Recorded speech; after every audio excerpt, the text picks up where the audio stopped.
கர்த்தர் நாமத்திற்கு மகிமை உண்டாகட்டும். இந்த நல்ல நாளில் உங்களை எல்லாம் சந்திப்பதற்காக கர்த்தருக்கு நன்றி செலுத்துகிறேன். ஒவ்வொரு நாளும் அவருடைய வார்த்தைகளை கேட்டுக்கொண்டிருக்கிறோம், அந்த வசனம் தியானித்துக் கொண்டிருக்கிறோம். நம்ம இன்னைக்கு ஒரு வசனத்தை பார்க்கலாம். நீதிபதிகள் புஸ்தகம் 16வது அதிகாரம் 25வது வசனம். மனுஷனுக்கு செம்மையாய் தோன்றுகிற வழி உண்டு, அதன் முடிவோ மரண வழிகள். மனுஷனுக்கு செம்மையாய் தோன்றுகிற வழி உண்டு. இன்றைக்கு மனுஷனுக்கு தோன்றுகிற வழி நிறைய இருக்கிறது. அவன் பார்க்கிற பார்வை நிறைய இருக்கிறது. அவன் போகிற வழியெல்லாம் அது நல்லது என்று நினைத்து கொண்டிருக்கிறோம். இதில் போகிற பாதை நல்லா இருக்கும், எல்லாம் செய்கிற வேலை நன்றாக இருக்கும், நம்ம எண்ணங்கள் சிந்தனைகள் எல்லாமே ஒரு நல்லதாக இருக்கும் என்று நினைத்து கொண்டிருக்கிறோம். ஆனால் பாருங்க, தோன்றுகிற வழிகள் நிறைய இருக்கிறது. மனுஷன் செம்மை தோன்றுகிற வழி பல உண்டு. அது நன்மை என்று நினைத்து கொண்டிருக்கிறார்கள். ஆனால் சில நேரங்களிலே சில வழிகள் பார்த்தீர்கள் என்றால் அது நமக்கு ஆபத்தில் கொண்டு போய் விடுவதா இருக்கிறது. அது இருளை கொண்டு போய் விடுவதா இருக்கிறது. அது பாவத்தை கொண்டு போய் விடுவதா இருக்கிறது. நம்மளை அக்கறை கொண்டு போய் விடுவதா இருக்கிறது. அது சாபத்தை நம்ம வர வைக்கிற ஒரு வழியா இருக்கிறது. நரகத்தை கொண்டு சென்று நம்மை அழிக்கக்கூடிய ஒரு வழியா இருக்கிறது. அது ஒரு மரண வழியா இருக்கிறது. அந்த வழியிலிருந்து நாம் விலகிச் செல்களா இருக்க வேண்டும். அதை நாம் அறிந்து கொள்கிற அறிவை கர்த்தர் கொடுத்து கொண்டிருக்கிறார். நீங்கள் இந்த போகிற பாதை எப்படி இருக்கிறது, இந்த வழி எப்படி இருக்குது என்று நாம தெரிந்து கொள்கிற அந்த மனப்பக்குவத்தை, அந்த அறிவை, ஞானத்தை கர்த்தர் நமக்கு கொடுத்திருக்கிறார். அப்படியானால் நம்ம போகிற பாதை எப்படி இருக்குது? இங்க பாருங்க, ஆண்டவர் சொல்றாரு, பிரசங்களை பார்க்கிறோம், வாலிபனே உங்களுடைய இளமையில சந்தோஷப்படு, நீ செய்கிற வேலையெல்லாம் சந்தோஷப்படு, உனக்கு இது இருதை பூரிப்பாக்கட்டும், உன் கண்கள் காட்சிகள் நட, நீ போகிற வழியெல்லாம் நல்லதா இருக்குதுன்னு அதிலே நடந்து போ, உன் கண்கள் வழியில நீ நடந்து போ, இளமையில சந்தோஷமா இரு. எனக்கு இந்த பார்க்கிற பார்வை எனக்கு சந்தோஷப்படுகிறது, இந்த செய்கிற வேலையை சந்தோஷமா இருக்கிறது, இது மனதிற்கு மகிழ்ச்சியா இருக்கிறது என்று வாலிபை குறித்து நம்ம பார்க்கிறோம். நீ எப்படி வேணாலும் போ, எந்த வகையிலும் நடந்து போ, உனக்கு கண்களிலே அது மகிழ்ச்சியை கொடுக்கும், சந்தோஷத்தை கொடுக்கும், பார்க்கறதெல்லாம் மகிழ்ச்சியா இருக்கும், சந்தோஷமா இருக்கும். இந்த பாதையில நம்ம போனால் அதில் செய்கிற அந்த வேலையை நமக்கு சந்தோஷமா கொடுக்கும், நமக்கு மனதிற்கும் உடலுக்கும் சந்தோஷத்தை கொடுக்கும்.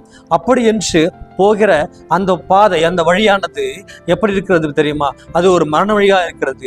ஆனாலும் நீ எல்லாத்திலுமே சந்தோஷமா இரு, மகிழ்ச்சியா இரு, இளமையில சந்தோஷப்படு. என்ன சொல்லுவாங்க, இந்த வயசுல இல்லைன்னா வேற என்ன சிலங்க சந்தோஷம் பண்ணணும், இந்த வயசு தான் எல்லாத்தையும் அனுபவிக்க வேண்டும், இந்த வயசு எல்லாத்தையும் பார்க்க வேண்டும் என்று சொல்வார்கள். ஆனால் வாலிபன் தன் வழியை சுத்தப்படுத்திக் கொள்களா இருக்க வேண்டும்.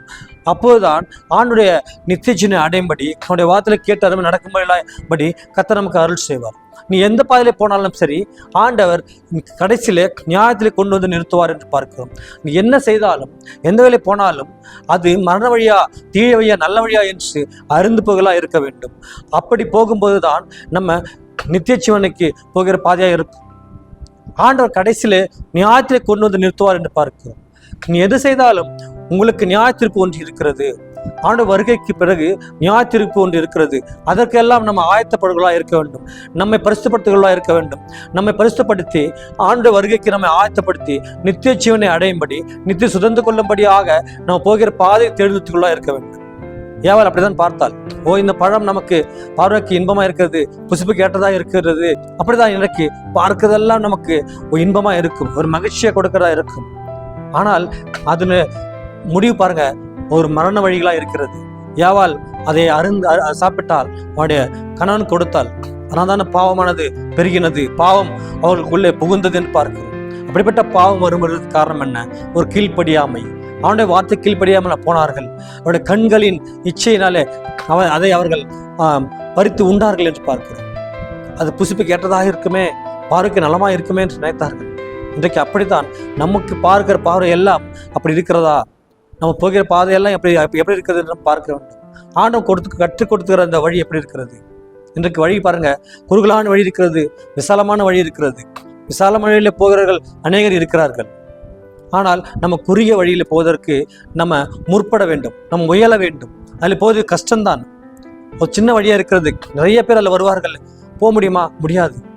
ஆனால் நிறைய பேர் பாருங்க, சின்ன வழி இருக்கிறதுல போக வேண்டாம், பெரிய வழி இருக்கிறது, அதுதான் பாவத்தில் போகிற வழியா இருக்கிறது, அது நரகத்து போகிற வழியா இருக்கிறது, அது அழிக்கு போகிற வழியா இருக்கிறது.